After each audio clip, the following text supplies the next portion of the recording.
Well, it's time to hop on board this BR Class 108 DMU that was built in Derby in 1958. And for this part of the journey, I'm travelling up front with the driver. I know when I was a schoolboy, I always wanted to be a train driver, but I suppose this is the next best thing. It's a real thrill to be in the front of this classic DMU. The train that I'm travelling on was purchased by the Keith and Dufftown Railway in 2005, and it looks resplendent in its BR green livery. The diesel multiple unit Class 108 is a driving trailer composite lavatory, or DTCL, and part of the train that I'm travelling on has been converted into a Dram tram. A wee dram of whisky was served to passengers both on the journey to Keith and also on the return journey to Dufftown, but also soft drinks were available too. 25 miles an hour maximum.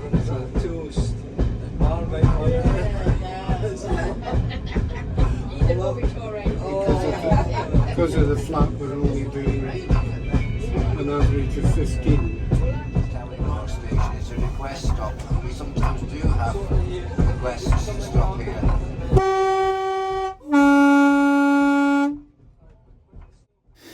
I was interested to learn more about the whisky connection with this part of Scotland, and of all the present distilleries in the area, it's the Milltown distillery which is possibly the oldest continuously working distillery in the Highlands and dates back to 1786.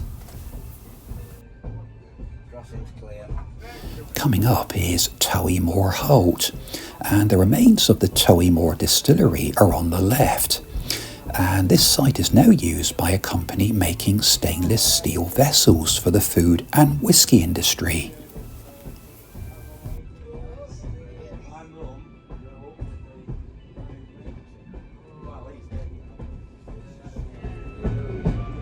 You're the remote person doing the controlling.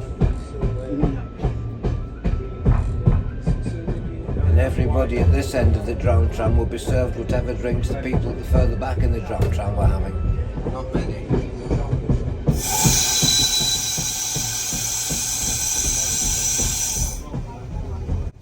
There is a long-term objective to operate steam along this line, but at the present time the financial investment associated with this is presently beyond the scope of the Keith and Dufftown Railway Association. In fact, I did notice a lot of vegetation which is very close to the tracks throughout the journey, and this would need careful management before steam trains could be introduced. With the exception of charters. But from June, July, August and September, we are Friday, Saturday, Sunday. All passenger services on the line are currently operated using heritage diesel multiple units, and these date from around 1958 to 1960. But the railway also has a 3-car unit dating from the 1980s. This British Rail Class 144 is also known as the Pacer, and these units were built in Derby around the mid-1980s. Catering is provided at the railway at Dufftown station, and on the platform is the Sidings Cafe. And on the day of my visit, it was really packed in there.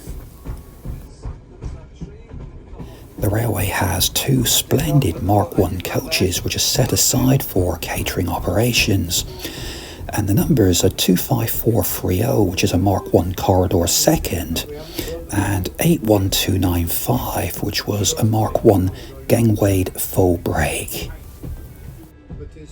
I've included a couple of photographs of these coaches in the introduction to this video and also at the end of the video. So when you get out this side of the train, be careful, it's a larger gap.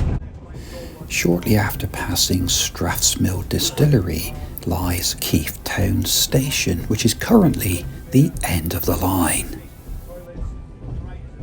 It is an objective of the railway to reconnect with the main line at Keith Junction, which is around half a mile further on.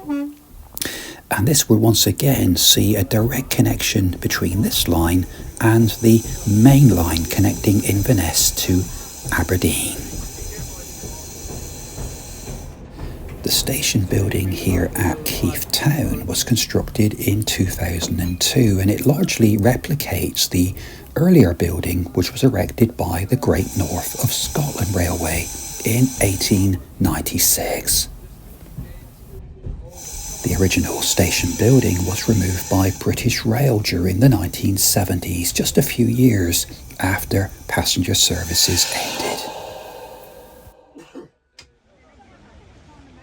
Well, this is the end of the line, and it's been a real thrill to ride up front with the driver. Something that I have to say I've always wanted to do ever since I was a small child. And it's rounded off what has been an unforgettable day on an unforgettable railway.